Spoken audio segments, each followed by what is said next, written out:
Shalom.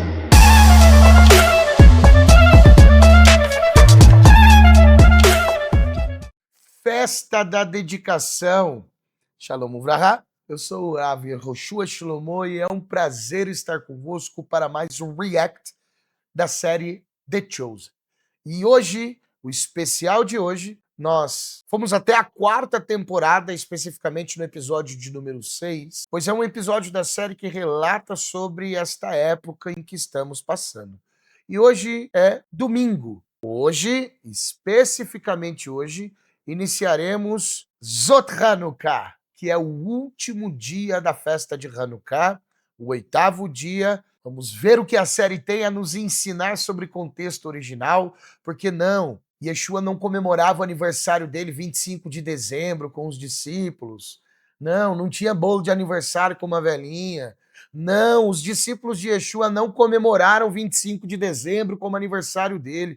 Isso surgiu posteriormente com a Igreja Católica Apostólica Romana em um sincretismo religioso de fragmentos do judaísmo, da religião dos discípulos de Yeshua, juntando com o mitraísmo, que é a religião romana, onde, de fato, o solstício de inverno, categorizado ali entre 20 e 25 de dezembro, como sendo o dia mais curto do ano, o dia em que se tem mais luz, o dia em que se tem menos luz, portanto, no umbral, no mundo espiritual, um dia propenso para citrahra, para o outro lado, um dia propenso para que a energia a ser trabalhada possa operar no lado negativo. Então, esse sincretismo religioso aconteceu nos fundamentos da Igreja Católica Apostólica Romana. Por isso, no final de ano, é importante você que é discípulo de Jesus, você que segue a Bíblia, você que lê as Escrituras Sagradas, eu te desafio a encontrar um aniversário na Bíblia. Eu te desafio a encontrar pelo menos um grupo comemorando aniversário. Você só encontrará 2 relatos de aniversário nas Escrituras Sagradas. Um lá no Tanar e o outro, a filha de Herodes, que pede a cabeça de Yohanan Mamatbil, de João Batista. Então perceba que os 2 únicos aniversários citados nas Escrituras Sagradas acabaram em tragédia, e a questão que devemos trazer, eu não quero jogar um balde de água fria no seu Natal, porque eu sei que é muito especial para a fé que você pratica, mas você precisa se perguntar se o Natal é bíblico, porque quando você vai calcular as informações que existem nas Escrituras Sagradas, percebemos então que Yeshua não nasce no mês de dezembro. Yeshua nasce no final de setembro, começo de outubro. E isso é fácil calcular, devido ao tempo em que o sacerdote Zacarias, pai de João Batista, estava no lugar santo acendendo incenso, ao tempo em que Miriam foi visitar Elisheva, visitar Isabel, ao tempo de gravidez que dura os 9 meses. Então, quando você coloca essas informações combinadas, você consegue, de fato, compreender que Yeshua não nasce no Natal. Vou mais! Precisamos nos tornar seres pensantes. Principalmente no Brasil, o prato principal em muitas mesas de Natal é o famoso leitão, é o famoso pernil. Agora, vamos ser um ser pensante. Você vai comemorar o aniversário de um judeu, que Yeshua nasceu judeu, foi circuncidado ao 8º dia, foi resgatado, Pidyon Ben, com 40 dias no Beit HaMikdash. Miriam e Yosef ofereceu sacrifícios concernentes à purificação, Tazria. Fez bar mitzvah com 12 anos de idade. Celebrou todas as festas bíblicas, indo a Jerusalém, mesmo morando na Galileia. Inclusive, voltará como judeu, porque volta como leão da tribo de Judá.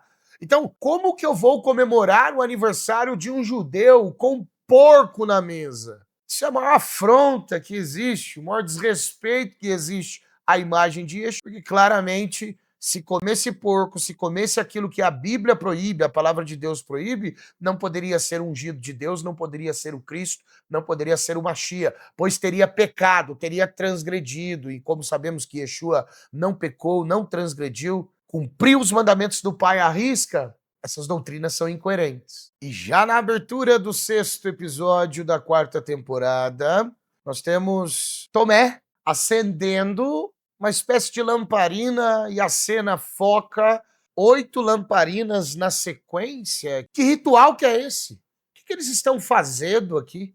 Eu nunca vi nada parecido nas escrituras sagradas e é exatamente por isso que muitos pastores dizem: "Ah, não assiste The Chosen porque é heresia, não está na Bíblia, isso e aquilo, aquilo outro". Irmãos, eu sempre explico, quando você vai conversar com um amigo sobre futebol, não há necessidade de explicar para o seu amigo o que é intermediária da área, o que é escanteio, o que é uma cobrança de falta direta, o que é uma cobrança de falta indireta, porque subentende-se que os dois são entendedores de futebol, então ele só dá o resumo do jogo.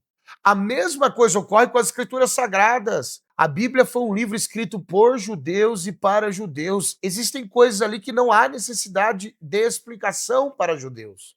E João capítulo 10, verso 22, é um desses exemplos.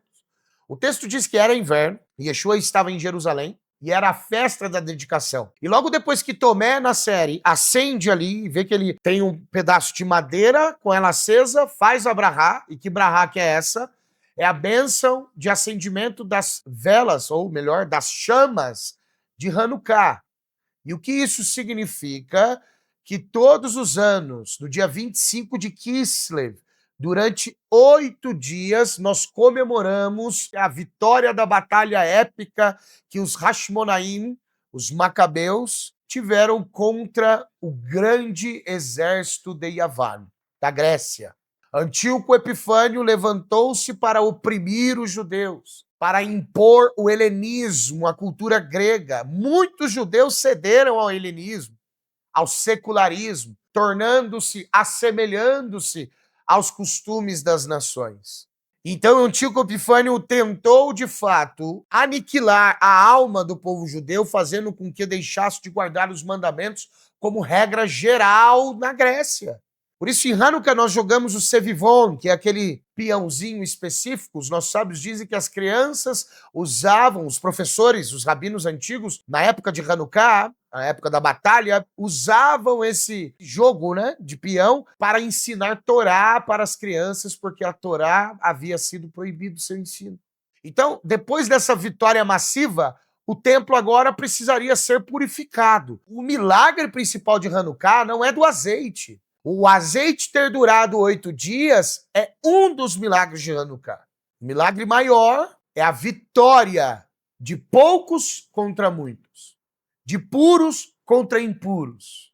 Este foi o milagre maior, porque não dependia de força humana, de força física de ninguém, haja vista que os macabeus eram um exército pequeno. E era um exército formado por Koanim, por sacerdotes. Você já viu sacerdote saber empunhar a espada?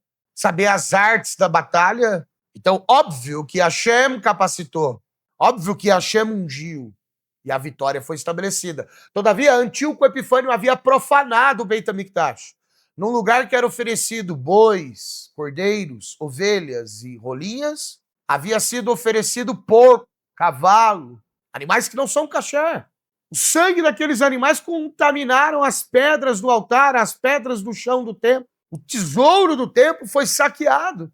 Então, após a expulsão do exército grego, agora precisaria limpar o templo e rededicar o templo que outrora pertencia ao Eterno, casa de Deus. Com a profanação, a Shekhinah sai. Então, agora ele precisava ser purificado novamente. E aí, depois de purificado, todos os utensílios do templo funcionando bonitinho, porque o templo precisa de um modus operandi para funcionar. Precisa ter sacrifício contínuo no altar do pátio. Precisa ter fogo na menorá aceso todos os dias. Precisa ter pão na mesa dos pães da preposição e precisa ter incenso sendo queimado 2 vezes por dia e o canto dos levitas lá no pátio. Esse é o modus operandi diário do Beit HaMikdash. Limparam o altar, limparam o chão, limparam o local, organizaram tudo. Só que antes de fazer o sacrifício, precisaria colocar fogo na menorá. A menorá precisava estar ativa. E quando eles foram procurar o frasco de azeite específico, porque não é qualquer azeite que ia na menorá. Shemen katiti, o azeite precisaria ser batido, espremido, passado por aperto. Por isso não importa o aperto que você está passando, a dificuldade que você passa na vida. O povo de Deus é equiparado à azeitona, que depois de esmagada, de batida, sai a primícia do azeite. E aquele azeite pode servir para ungir, pode servir para temperar, pode servir para colocar na menorá, pode servir para inúmeras coisas. Mas principalmente para que haja luz na casa de Deus, para que haja unção do Espírito Santo. Então, essa provação que você tem passado vai gerar luz daqui a pouquinho, vai gerar milagre daqui a pouquinho. O que você precisa fazer é só esperar. E aí agora, para rededicar o templo, por isso que a palavra é Hanukkah, quer dizer dedicação, inauguração, precisaria acender a menorá. E só tinha azeite suficiente para um dia. O que os Hashmonaim fizeram? Mesmo sabendo que tinha azeite só para um dia e o azeite poderia ser reproduzido, que às vezes a pessoa pergunta, ué, por que eles não fizeram mais se tinha azeite só para um dia? Eles não poderiam empenhar na arte sagrada de fazer o azeite que deveria ser específico para a menorá, porque eles estavam impuros pela guerra, por ter tocado em cadáver, tumat amet. E a Torá diz que somente após de 7 dias e a aspersão das cinzas da vaca vermelha tornaria a pessoa pura novamente para desenvolver os trabalhos que precisaria como Cohen. Essa é a impurificação do sacerdote. Então, o frasco que duraria um dia, eles mesmo assim colocaram na menorá e partiram para a oração. Partiram para a conexão com Deus. Chegou no segundo dia, o óleo ainda queimando. Terceiro dia, o óleo queimando. Quarto dia, óleo queimando. Quinto dia, queimando. Sexto dia, queimando. Sétimo dia, queimando. E no oitavo dia, agora sim eles poderiam fazer novamente óleo. E aquele frasco que duraria apenas um dia, durou 8 dias. Por isso, todos os anos 25 de Kislev, nós comemoramos 8 dias da festa da dedicação do templo sagrado. E a cena, Yeshua abre de maneira extraordinária, dizendo, bom, meus irmãos, chegou a festa da dedicação, e todos aplaudem, alegre. E perceba que Tomé, ele acende uma espécie de lamparina, e ali tem 8 lamparinas. Tem alguns probleminhas na série aí, de alahá judaica, por assim dizer, mas eu creio que eles não estavam preocupados com isso, porque Tomé, ele está ali com um pedaço de madeira, que nós chamamos de shamash. E aí, com o shamash, ele acende só uma lamparina e deixa 7 sem acender. Então, o que essa cena nos ensina? Que foi o primeiro dia de Hanukkah. No dia seguinte, o acendedor acenderia 2 lamparinas. No terceiro dia, 3. No quarto dia, 4 lamparinas. No quinto dia, 5 lamparinas. Sexto dia, 6 lamparinas. Sétimo dia, 7 lamparinas. E no oitavo dia, todas as lamparinas acesas, simbolizando potência máxima. Este tipo de Hanukkah que está registrado na série é a Hanukkah que nós chamamos dos Macabeus, porque ela é sequencial e tem um shamash, que o shamash estava ali na mão dele. Eu já tinha reagido na primeira temporada, mas o hábito de soprar o fogo, apagar o fogo através do sopro, isso não é um hábito judaico, tá? Creio que essa cena aqui foi um pouco de falta de conhecimento, de tradição e de cultura, porque existe um simbolismo muito grande do porquê não apagamos o fogo soprando. Porque a nossa vida é o sopro divino. Fogo, ele simboliza vida. Se foi eu que acendi o fogo, então eu dei o poder criativo, com o meu poder criativo ou de inteligência, consegui fazer aquele fogo. Então, para extingui-lo através do sopro, seria como se eu estivesse extinguindo uma vida, né, na posição de autoridade sobre aquele fogo. Por isso nós cobrimos o fogo para apagar, molha na água, faz inúmeras outras coisas, menos assoprar, ok? E aí quando Tomé está com o shamash, com a chama nas mãos, antes de acender a lamparina, ele recita uma brahá. Que brahá que é essa? Baruch ata Hashem Elokeinu melech haolam, asher kedeshanu bemitzvotav vetzvanu lehadlik ne Hanukkah. E todos respondem ali amém, que traduzindo significaria, bendito sejas tu eterno, nosso Deus, Rei do Universo, que nos santificaste com os teus mandamentos e nos ordenaste acender as velas de Hanukkah, as chamas de Hanukkah, melhor dizendo. Nessa época não havia vela ainda, como conhecemos da parafina. E logo após eles entoam uma oração. Que oração que é essa? Óbvio que a série está em inglês e a tradução ali aparece, mas em hebraico seria Yehi Shem Hashem Mevorah, Beatá ve'ad olam. Seja bendito o nome do Eterno, desde agora e para sempre.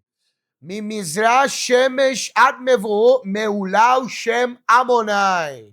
Do nascer do sol até o seu poente, louvado seja o nome do Eterno. Isso é um salmo. E que salmo é esse? 113. Né? Ele começou aqui do verso 2 e verso 3. E o Salmo 113 é o salmo que abre aquilo que nós chamamos de Halel, que é louvor. Então, quando nós falamos vamos recitar o Halel, o louvor, não é um louvor, é Halel, a Halel, o louvor, é o compêndio de salmos que David Amelech escreveu do Salmo 113 até o Salmo 118. E aí aqui na série mostra porque durante os 8 dias de Hanukkah, nós entoamos o Halel todos os dias no Shacharit. Né? Essa sequência de Salmo 113, 114, 115, 116, 117, 118, sequência de 6 salmos. E aí, cabalisticamente, tem muitos significados, né? Simbolizando os Eriampim, as feotes sentimentais, trazendo para Malhut, para cá, para a terra, inúmeras coisas profundas dos segredos e mistérios da cultura judaica do contexto original.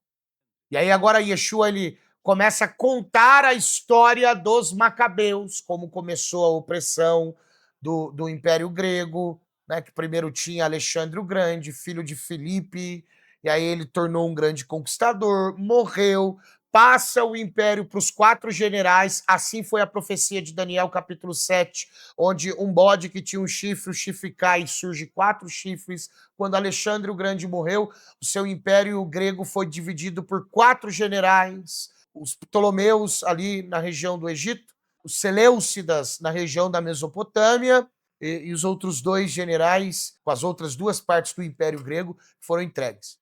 E aí agora, na evolução da genealogia dos Seleucidas, porque Antíoco III foi amigo dos judeus, o pai de Antíoco IV, que é o Antíoco Epifânio.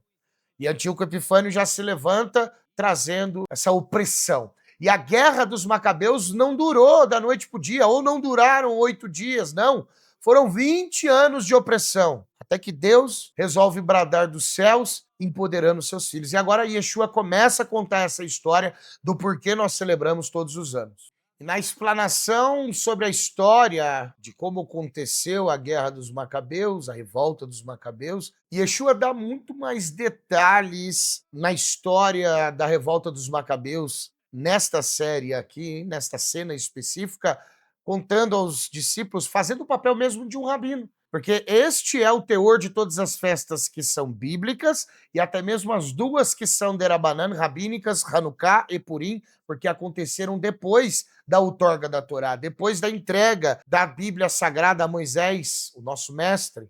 E aqui Yeshua traz alguns detalhes especiais. O primeiro é que o exército dos medos e persas foram derrotados pelo exército grego. Isso é verdade. Aquele filme dos 300, onde emplaca os 300 guerreiros do espartano Leônidas, que na verdade é uma cópia do episódio de Gideão, que juntou os 300 guerreiros que bebiam água a tento, fizeram ali uma mescla, mas Esparta, a Grécia, estava lutando contra a Pérsia. Inclusive o rei era Artaxerxes, né? Ou em inglês Xerxes, interpretado pelo ator brasileiro Rodrigo Santoro. Então, é mais ou menos aquele pano de fundo. Né? Óbvio que os 300 foi um enfeite aí, uma licença poética do filme, por assim dizer. Mas aqui Yeshua traz detalhes específicos, inclusive os discípulos respondem no final da explanação, dizendo que este império grego que superou os medos e os persas e agora detestava Deus, detestava o povo judeu, que havia feito atrocidades. Não só o porco foi imolado no altar, como o sangue do porco foi aspergido no Santo dos Santos, e enrolado na Torá e jogado fogo em cima. Então, o ritual que era feito no templo pelos sacerdotes, estipulado por Deus, foi zombado por Yavan, foi zombado por Antíoco Epifânio. Tudo isso para que se cumprisse a profecia do livro de Daniel, chamando ele de abominável da desolação. Existem diferentes interpretações, alguns consideram o abominável da desolação como a Grécia, outros o abominável da desolação representado por Roma. As 2 interpretações estão corretas, porque a profecia ela não é monolítica, a profecia ela é viva. Né? Inclusive, uma profecia pode acontecer algumas vezes no decorrer da história. Nós vemos aqui após a liturgia, né, de Hanukkah, após toda ali a explanação, o shiur do mestre Yeshua, e o contexto judaico é incrível dentro dessa série. Matitiyahu e Yohanan, Mateus e João, os dois ali trocando presentes, porque em Hanukkah nós fazemos isso, nós presenteamos as pessoas durante 8 dias, né? Principalmente os nossos filhos. E aí, um deles fala: puxa, eu tô feliz que não sou só eu que tô escrevendo. E aqui são os dois evangelistas. E aí agora a cena coloca a característica do personagem Mateus, que foi dada aqui, né? Todas as características de um autista, né? Pode ver que, tipo assim, não, abre você primeiro. Aí ele já ficou todo sem graça. Aí João, que já sabe, tá bom, então vamos abrir os dois juntos? Daí, então, beleza, vamos abrir os dois juntos. Aí Mateus fica tão alegre de ter ganhado uma ponteira, porque ele estava escrevendo com a mesma desde quando ele era publicano, que ele ficou tão feliz que ele abre os braços para abraçar. E até João acha esquisito, porque isso não é um comportamento normal, né? Dentro do mundo dos autistas, tem muita dificuldade em contato. Enfim, eu achei interessante essa perspectiva da série. Já trazendo a conotação que eles estão trocando presentes, celebrando a festa da dedicação. Isso é extraordinário, por quê? Porque a igreja nenhuma ensina a fazer isso. Como é que a igreja não ensina o que está escrito?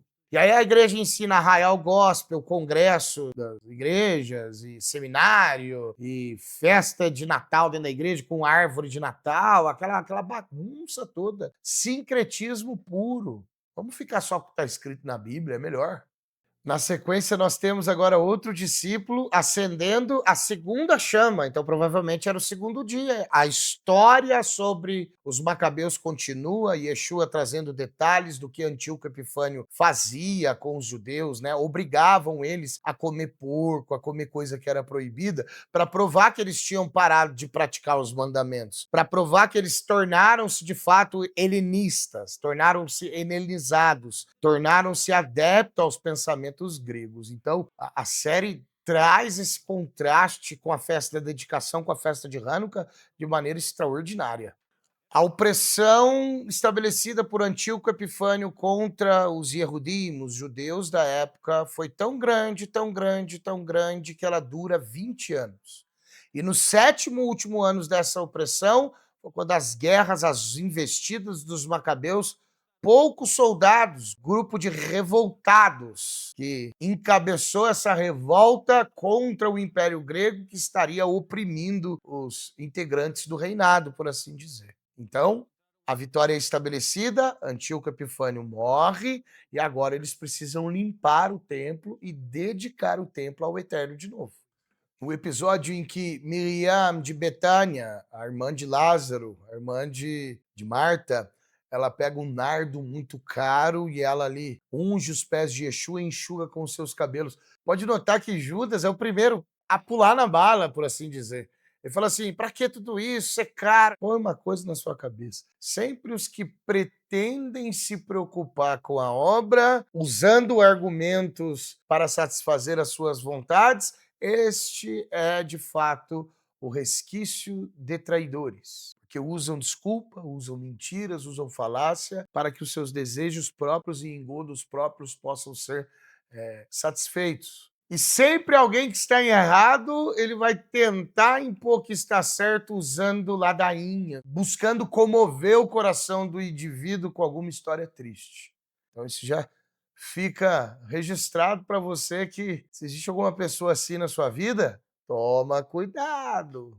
E agora nós temos a cena de Pedro e Tomé conversando. Eu não quero dar spoiler, né, sobre o que aconteceu com Tomé, porque este é o 6º episódio da 4ª temporada. Nós quebramos a sequência da primeira temporada para trazer um react sobre Hanukkah. Mas aconteceu algo na série que eles deram uma licença poética, uma licença artística, né? Como a série The Chosen mesmo não é um documentário baseado na verdade, uma série artística. Então existem dramatizações, existem coisas que são colocadas para dar uma movimentação no sentimento da pessoa que está assistindo, tá? Porque, não vou dar spoiler novamente, mas o que acontece com Tomé, para ele estar muito deprimido, triste, não é registrado nem nos evangelhos, porque existem ali 2, 3 textos que falam sobre Tomé e nenhum fala sobre família, sobre o que fez depois, sobre como morreu, mas existe um apócrifo da Igreja Católica chamado Atos de Tomé. E este apócrifo, ele não está no cânone, ele não faz parte dos 7 apócrifos que fazem parte do cânone da Bíblia Católica, e sim como apócrifos que não fazem parte do cânone. Então, esse livro, Atos de Tomé, registra que ele foi para a Índia, logo depois da morte de Yeshua, depois que os discípulos se espalharam. Provavelmente a saída de Tomé para a Índia ocorreu próximo à destruição do segundo templo, na dispersão. Né? Provavelmente, não quero aqui afirmar nada, porque também não li o documento do apócrifo, que é estudado pelos padres, pelos cardeais, pela teologia da Igreja Católica, mas apenas como um documento histórico. E lá nesse livro Atos de Tomé, não está registrado isso que aconteceu com Tomé, que eu não vou te contar, porque você vai precisar assistir a série, vai precisar curtir, compartilhar, dar uma ajuda pro The Chosen lá, assiste no Netflix ou aonde quer que esteja a série, em todas as redes aí, plataformas, né? Mas o que eu quero trazer sobre este episódio, sobre este momento, é que nitidamente Tomé tá depressivo, tá triste, e aí Pedro vai consolar, fala aí. Ele falou, não, tô bem, né? Hanukkah, não posso ficar triste, não posso. Ele não disse isso, mas como se tivesse dito, né? Não tenho direito de reclamar, porque é festa. Aí Pedro fala para ele, esquece então o que você tem que fazer, supostamente. Como você está. Aí ele confessa, desaba, eu tô horrível, eu tô me sentindo mal. Aí Pedro falou, bom. Aí ele falou, como assim bom? Ele falou, porque você está falando a verdade. Então, qualquer cura, ela começa com você assumindo a posição que você está e a partir daquele momento você passa a trabalhar nessa cura interna, progredindo paulatinamente. Então, esse contexto de não poder ficar triste, porque Hanukkah são 8 dias de festa. A tristeza, ela não é pecado, mas os nossos sábios dizem que a tristeza é a porta para todos os pecados. Que a pessoa desanima, quer cumprir nada, não quer se conectar com Deus, começa a raciocinar achando que é injustiça, várias causas. Então, é importante saber como essa festa de Hanukkah era celebrada lá na época de Yeshua. E esse parâmetro de como Hanukkah era celebrado pode ser conectado com as escrituras, porque lá em João capítulo 10, verso 22, está escrito que era a festa da dedicação. E como que celebra essa festa? Como é que é? Como é que são os hábitos? O que fazer? Então isso a série teve que, de forma documentada, pesquisar e colocar em prática. Se não me engano, teve um conselho de pastores, padres e rabinos para auxiliar o produtor, para trazer essa dramatização mais conectada com aquilo que ocorreu de fato no primeiro século. Conforme o episódio progride, nós vemos os discípulos de Yeshua, juntamente com o seu mestre, Yeshua, comemorando todos os dias, cada dia uma luz é acesa, assim como nós fazemos até nos dias de hoje. Acendemos 8 chamas, mais o shamash, cada dia uma, no segundo dia 2, no terceiro dia 3, no quarto dia 4, no quinto dia, até no 8º dia, as 8 chamas estão acesas. E existe um costume que na oração da manhã em Shacharit nós recitamos o Halel. E aqui é interessante que o Halel estava sendo recitado aqui por eles à noite. E tá tudo bem, porque Halel no Shacharit é coisa após a destruição do segundo templo. Coisa que os rabinos estabeleceram depois, mas nada impede você recitar o Halel. Em Pêssah você recita o Halel à noite. Então, a série ela relata muito bem isso, como nós comemoramos Hanukkah, como Yeshua, o nosso rabino, o nosso Rebbe, o nosso Adimor, o Messias. E não somente a maneira com que comemoramos, mas ele recebe aqui agora uma carta sobre a morte de Lázaro, onde ele vai entrar com toda a argumentação, e todos já conhecem a história registrada nos evangelhos. E aqui nós vemos a troca de presente ainda, todos os dias tem essa troca de presente. Então, o amigo invisível pode ter vindo daí, né? Essa troca de presente que não começa em Hanukkah, na revolta, começa lá na época de Purim. Fomos ordenados por Mordecai e Esther a todos os anos lembrar com trocas de presente. Está lá no livro de Esther. Isso se repete depois, porque quando você presenteia alguém, você mostra gratidão por aquela pessoa existir na sua vida. Então, tanto Hanukkah quanto Purim é a gratidão que nós demonstramos para o Eterno pelos milagres e maravilhas que ele fez nas nossas vidas. Chegando nas cenas finais, o interessante é que o episódio começa lá atrás e nós reagimos. João capítulo 10, verso 22. Era inverno, Yeshua estava em Jerusalém e celebrava-se a festa de Hanukkah. E o episódio todo, o contraponto, eles estão ali um pouco fora de Jerusalém, porque percebam que eles vão ao templo, adentrando a cidade de Jerusalém na série, o que relata uma conexão extraordinária com João 10, é que durante Hanukkah, durante os 8 dias de festa, Yeshua ele vai para o templo para proferir um sermão. E ele já está ciente, óbvio, com dom de revelação, de que as pessoas já tramavam para matá-lo, já tramavam para buscar alguma coisa. Já havia proferido sinais, maravilhas, inúmeras coisas, mas isso não é suficiente para quem é religioso, para quem possui a mente travada, os olhos espirituais fechados. E o interessante é que o motivo que ali você vê dentro do templo, na série, o conflito ali de saduceus e fariseus, só os 5 primeiros livros da Bíblia, não, tem Salmo, tem isso, não, não tem não, é aquele conflito clássico de saduceus e fariseus. E aí agora você vê um rabino trazendo um contexto, um pensamento, não um pensamento diferente, é um pensamento fora dos padrões das obras da lei. Por quê? Yeshua, ele diz, eu e o Pai somos um. Ele está falando de Ibum, coisa que o Arizal no século XIV, século XV, século XVI, os cabalistas ali do período dos Aharonim, vão todos desenvolver esse pensamento que Yeshua falava lá no primeiro século e que o rabinato, o Sanhedrin da época, corrupto, manipulado, não conseguia compreender. Por que agora tá ok esse tipo de pensamento? Porque foi o Arizal que diz, mas lá naquela época não. Consegue compreender a discrepância que existe? Isso é em toda a religião, no judaísmo ortodoxo, no judaísmo messiânico, na igreja evangélica, casas de espiritismo, kardecismo, no modo geral, isso tem tudo quanto é lugar, Testemunho de Jeová, Cristão do Brasil, todo quanto é tipo de egrégora, de comunidade, no ajuntamento de pessoas, vão existir aqueles religiosos, e quando eu digo religioso não é num bom sentido. Eu digo o religioso que é hipócrita, que ele vai usar da espiritualidade, do conhecimento e da religiosidade para poder esconder a sua falha de caráter, e o que é mal não serve para ele, sim para os outros, mas o que é bem serve para ele, não para os outros. Yeshua alertou sobre esse tipo de rabinos lá da época, alongam os filactérios do tefilim, alongam as franjas dos tzitziot, fica aí batendo no peito, que faz isso, que faz aquilo, mas, cara, não adianta, você pode falar o que você quiser, você que é pastor, bispo, apóstolo, padre, rabino, o que vai importar são as suas obras, são as suas ações. Os discípulos de Yeshua tinham esse pensamento. Yaakov, ele escreve, o meu irmão de Yeshua, mostra a tua fé, ou seja, mostra o quanto você conhece sobre as leis do tefilim.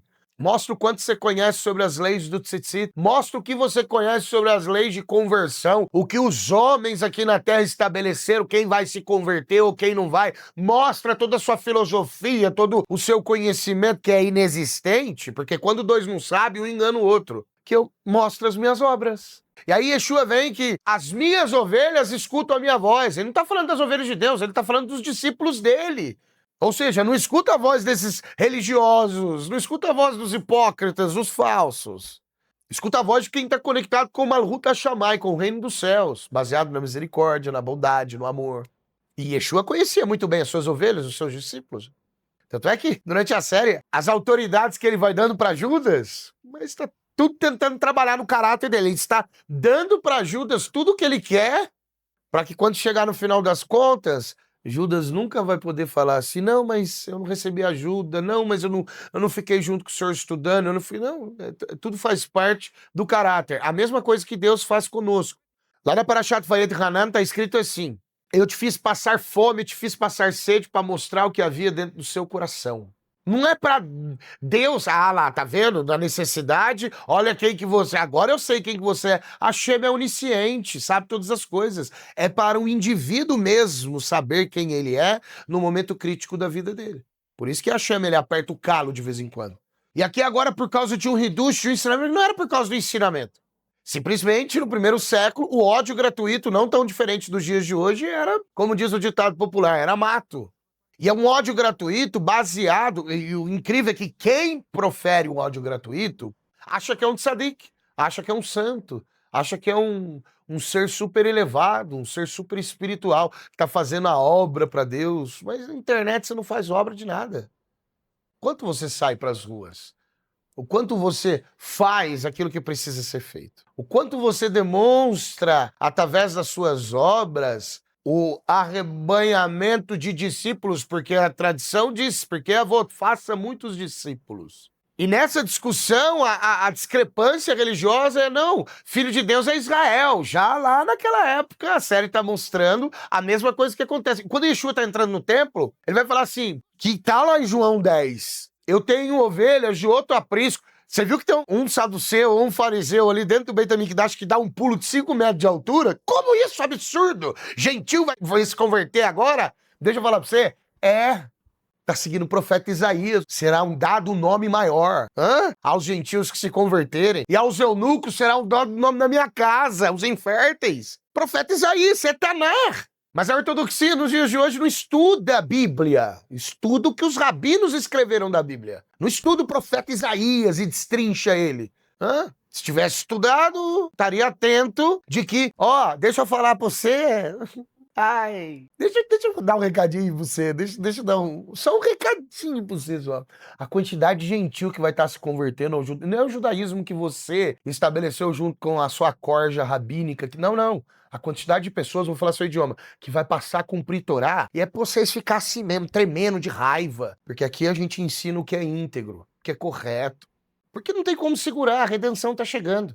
E se Mashiach está vindo, todos vão ficar debaixo de uma lei. Então quem é você para dizer quem se converte ou não? Quem é você para dizer quem é aceito dentro da comunidade de Israel ou não? A mesma coisa está acontecendo aqui, ó. Quem são aqueles rabinos? Não, tem autoridade do sinédrio. Um sinédrio corrupto? Não, tem autoridade da Keruná, do sacerdócio. Um sacerdócio corrupto. Pela Brit Hadashah, Caifás nem era para estar lá, não tinha parentesco direto, foi uma manipulação, uma jogada de Roma. A mesma coisa que fizeram lá atrás, na época dos Macabeus, dos Hashmonaim, uma jogada da Grécia, ocorreu também uma jogada de Roma. Tanto é que após o ano de 33, né? Esse ano refresca a memória de alguns, nunca mais o pano vermelho se tornou branco no Beit HaMikdash, que era segular o sinal de que os pecados haviam sido perdoados em Yom Kippur. Por quê? Porque Hashem já não estava aceitando mais nada que estava vindo daquele altar, que estava tudo corrupto. Prova que blasfema contra o templo. Não, foi destruído em 69. Por quê? Nem 20 anos depois. 30 anos depois ele foi destruído por causa do ódio gratuito. Acha que oferecendo sacrifícios, que botando tefilim, botando tzitzit, sou judeu e sou isso, você acha que fazendo essas coisas e não se importando com as causas dos necessitados, você está achando graças aos olhos de Deus? É aí que você se engana. Então, não importa o que o judaísmo tradicional e ortodoxo pensa de você, meu querido e amado irmão, discípulo de Jesus, que está dentro da igreja. Não importa. O que importa é que a Bíblia, a palavra de Deus, a Torá, ela é para todos, assim como Yeshua, eu tenho uma ovelha de outro aprisco, não é só da casa de Israel, não é só nascido de mãe judia, não, mas não vai ter aprovação da rabina. E quem disse que alguém aqui quer aprovação do rabinato corrupto que existe aí nos dias de hoje? A gente conhece a podridão, tem certeza que quer que jogar mesmo no ventilador? O que acontece na ortodoxia americana, ortodoxia brasileira, de Londres, até mesmo dentro de Israel? Já perdeu o favor de Deus há muito tempo. Pretende que serve a Deus através do intelecto. Por isso que Hashem tá tirando os tzadikim. O último, o Rav Kanievski, que escreveu o nome... Meu Deus do céu. Deixa pra lá. O que é relatado em João capítulo 10... Os ensinamentos que Yeshua está trazendo. E é interessante que a série denota os discípulos. O que ele está falando, cara? Onde que ele quer chegar? A gente já sabe, porque são 2000 anos ensinando o contexto em cima. Principalmente a partir de 1500, com Arizal, com o Ramak, com todos os cabalistas aí do período áureo da Kabbalah. Essa compreensão de eu e o Pai somos um. Essa compreensão de que, nossa, você tá falando que eu tô sendo herege porque eu tô falando que eu sou filho de Deus? A Bíblia está chamando alguns indivíduos de deuses. A Bíblia chamou Moisés de Deus. A Bíblia chamou as autoridades do Sanhedrin de Deus. A cultura judaica e a Bíblia descreve uma das 10 classes gramaticais, porque você dentro da igreja, você conhece anjo, arcanjo, querubim e serafim. Mas existem 10 classes angelicais. E uma delas é chamada de Elohim. E Elohim quer dizer Deus. A outra classe, Binei Elohim, são as classes dos filhos de Deus. Surambam estabelece no Mishneh Torah, capítulo 2, Masechet Hagigah também. O Rama comenta, traz no seu Yehud Shuvah. Então, a palavra Deus, ela é compreendida dentro da tradição judaica de forma plena. E o que os religiosos estavam fazendo na época era buscar pretexto para matar Yeshua por causa das suas causas de guerra de fronteira e aí aquela briga religiosa que vê quem que tira mais dinheiro do outro. O que aconteceu 2000 anos atrás é o retrato falado, escrito e vivido do que estamos passando nos dias de hoje, em qualquer esfera religiosa, tanto dentro... Irmão, se soubesse a guerra que é entre uma sinagoga e outra no mundo ortodoxo, porque uma crê que a outra faz errado, a outra crê que a outra faz errado. É só você assistir algumas séries que relatam a série. Tem bastante, Israel lançou agora bastante séries no Amazon Prime, no Netflix. Começa a assistir para você entender um pouco de cultura judaica, um pouco do pensamento. Então é óbvio que você não deve ter uma definição baseada em série, você deve pesquisar, você que é curioso, mas saiba que, irmãos, o que acontece dentro da igreja católica, muitos padres envolvidos em pedofilia, o que acontece dentro da igreja evangélica, pastores com maçonaria e corrupção, e envolvimento com isso, com aquilo, no dentro do judaísmo ortodoxo e tradicional a mesma coisa, provavelmente dentro do judaísmo messiânico, onde houver pessoas, vão haver erros, sempre. O que você precisa fazer é buscar a veracidade bíblica e viver ela no fundo do seu coração, se você segue os ensinamentos do mestre. Então, muitos dos nossos irmãos, eu chamo de irmãos, são cristãos, são nossos irmãos. Porque assim como eu e muitos dos que compõem essa linda Querrilá, essa bonita sinagoga, nós passamos pelo sistema da igreja evangélica, passamos pelo sistema da igreja católica, o modus operandi, a teologia, o modo de se conectar com Deus que cada religião, cada denominação vai te estipular. E nenhum sistema religioso preocupou em ensinar aquilo que está escrito. Pelo contrário, preocupam-se em manipular. O sistema religioso evangélico diz que a lei foi abolida e que estamos na época da graça, que Deus é bonzinho e perdoa todo mundo. O sistema religioso ortodoxo diz que o gentio não pode se converter, até pode se passar lá pela aprovação de determinado rabino e que não, tem que ficar como Binei Noa. Então, a gente precisa estar preocupado que a Bíblia diz, profeta Isaías, aos gentios que se converterem, passarem a guardar o meu sábado, tá escrito, será dado um nome na coluna do meu templo. Ai, eu não estou citando Rabino de Guemará, não. Eu não estou citando Rabino do período dos Rishonim, não. Eu estou citando profeta Isaías. Todavia, a perspectiva do cristianismo sobre o sistema religioso da Brita Hadashah, do sistema religioso judaico que parava na época, é uma distorção meio corrompida, tá? Precisa aprender mais sobre tradição, cultura, sobre o que ocorria de fato, para ampliar esse tipo de conhecimento. E na cena final, depois de todos ali serem apedrejados, ninguém faleceu, Yeshua recebe uma carta. E Maria Madalena lê dizendo que Lázaro tinha morrido. O clássico, né? E o que mais me surpreende na carta é que Yeshua o tempo todo está tentando falar que Lázaro está dormindo e que ele vai acordar, porque todos os dias, na verdade, nós morremos. Porque o sono é nada mais, nada menos do que 1/60 da morte. Porque o que fica aqui embaixo é só o corpo. A alma, ela sobe no mundo espiritual e depois ela desce. Por isso, muitos conseguem ter sonhos reveladores. Mas esse assunto de segredos e mistérios do que ocorre com a sua alma no momento que você está dormindo, isso é só para os discípulos da Sinagoga Emuná Shelemá. Por isso, curta, compartilhe, mande mensagem para o secretariado, caso queira estudar mais no contexto original, aprendendo coisas que nós não ensinamos publicamente, e sim para um grupo fechado, e você tem a oportunidade de fazer parte desse grupo fechado. Então, Yeshua que está tentando, e quando ele recebe, todos ali no ambiente, recebe a notícia da morte de Lázaro, eles falam em inglês, mas a expressão seria Baruch Dayan Haemet. Traduzindo, significa bendito seja o verdadeiro juiz. Porque quando nós escutamos uma notícia dessa, de morte de alguém, nós instantaneamente bendizemos o Eterno, porque de fato, ele decide quem vive e quem morre. Quem é curado, quem fica enfermo, quem fica rico, quem fica pobre. É Hashem que decide. E todas as decisões decretadas por ele, bendito seja ele. Claro que é um momento difícil. E ao enlutado, né, aqui precisa, talvez Yeshua sinta-se enlutado pela conexão que ele tinha com Lázaro, mas ao enlutado, uma outra brahá é feita, né? Na verdade não é uma bênção, é um consolo. Que o Eterno, né, que o bendito juiz, possa te consolar entre todos os enlutados de Jerusalém e Israel. Então isso a gente fala para o enlutado, porque pela Torá, enlutados são apenas 7. O irmão, a irmã, o pai, a mãe, o filho, a filha e o cônjuge. Então 7 apenas são os enlutados, né, que precisam seguir leis diferentes do que todas as outras pessoas, mas isso é um assunto para profundidades da cultura judaica. E aqui Yeshua, ele está claramente abatido, abalado. E aí Maria Madalena também, ela fala: o que está acontecendo? Eu estou machucada por dentro, eu não estou conseguindo discernir. Aí Yeshua coloca a cereja em cima do bolo, fala para ela: sabe por que você está machucada, minha filha, por dentro? Porque você está escutando a palavra, você está praticando. E quando você escuta a palavra e pratica, você já não odeia mais o seu inimigo. Você já não odeia mais o seu irmão. Você não odeia nem mesmo o seu inimigo. E é esse amor, essa bondade, que nós somos respaldados pelo amor e bondade do nosso mestre, do Mashiach eleito por nós. E aí aqui Zebedeu, ele já junta no final da cena com seus filhos Tiago, que tomou a pedrada, e João, dizendo que as coisas piorarão porque Jairo, aquele menciona, o nome hebraico é Yair, Jairo. É aquele o que construiu uma sinagoga, o que a filha padece.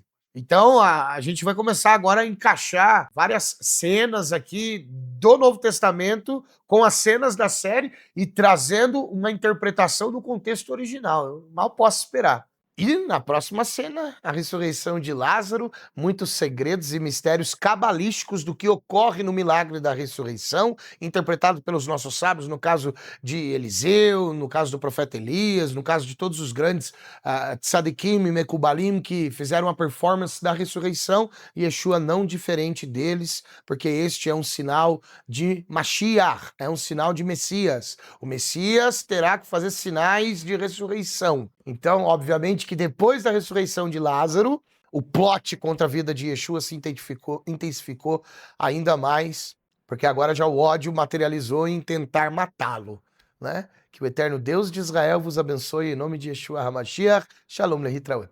Shalom.